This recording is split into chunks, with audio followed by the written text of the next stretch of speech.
नमस्कार।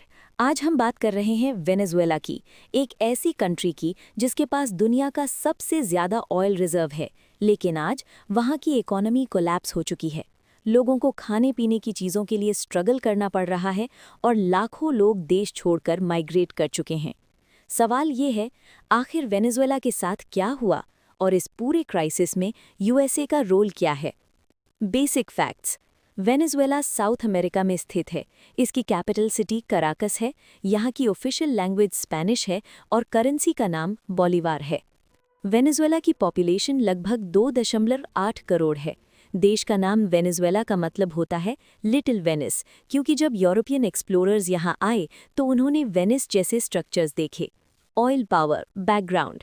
वेनेजुएला के पास वर्ल्ड के लार्जेस्ट प्रूवन ऑयल रिजर्व्स मौजूद हैं, जो सऊदी अरेबिया से भी ज़्यादा माने जाते हैं। 1970 और 1980 के दशक में वेनेजुएला लैटिन अमेरिका के सबसे अमीर देशों में शामिल था। Free education, free health care और एक स्ट्रॉन्ग मिडिल क्लास यहाँ की पहचान थी, लेकिन इकोनॉमी का एक बड़ा हिस्सा सिर्फ ऑयल पर डिपेंडेंट हो गया। Economic collapse.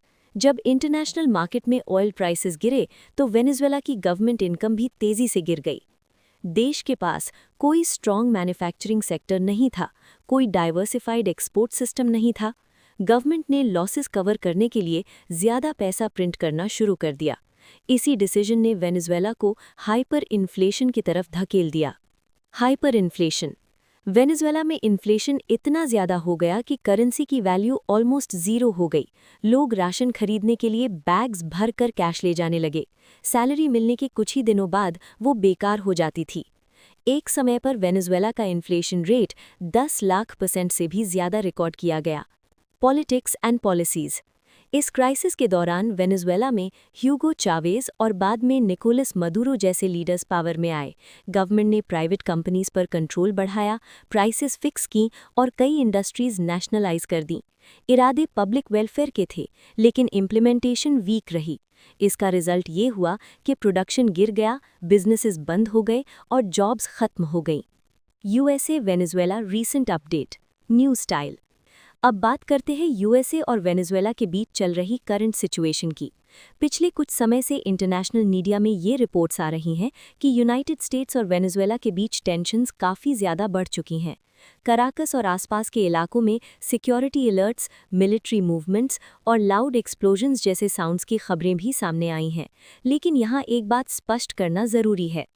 हर इंटरनेशनल सोर्स एक ही बात कंफर्म नहीं करता। सिचुएशन अभी सेंसिटिव और रैपिडली इवॉल्विंग है, इसलिए फिलहाल इसे फुल स्केल वॉर कहना सही नहीं होगा। लेकिन जियोपॉलिटिकल टेंशन का लेवल काफ़ी हाई माना जा रहा है। यूनाइटेड स्टेट्स का ऑफिशियल स्टैंड ये रहा है कि वेनेजुएला में डेमोक्रेटिक सिस्टम वीकन हो चुका है, ह्यूमन राइट्स वायलेशंस हो रहे हैं, ड्रग ट्रैफिकिंग और इलीगल एक्टिविटीज़ पर कंट्रोल नहीं है।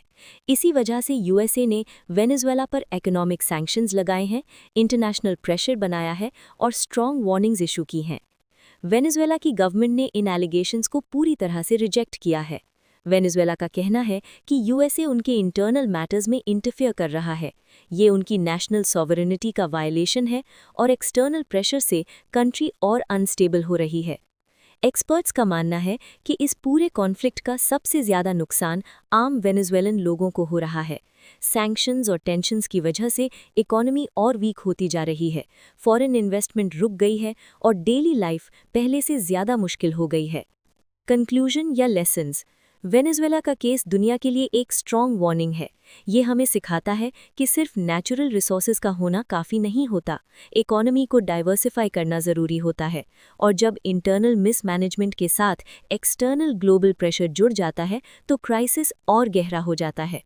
ये थी वेनेजुएला क्राइसिस की पूरी कहानी, ऑयल से लेकर इन्फ्लेशन तक और इंटरनल पॉलिसी से लेकर यूएसए के साथ चल रही टेंशन्स तक। आपका इस इशू पर क्या ओपिनियन है, कमेंट सेक्शन में ज़रूर लिखिए। ऐसी ही ground reality based explainer videos के लिए चैनल को सब्सक्राइब कीजिए। धन्यवाद।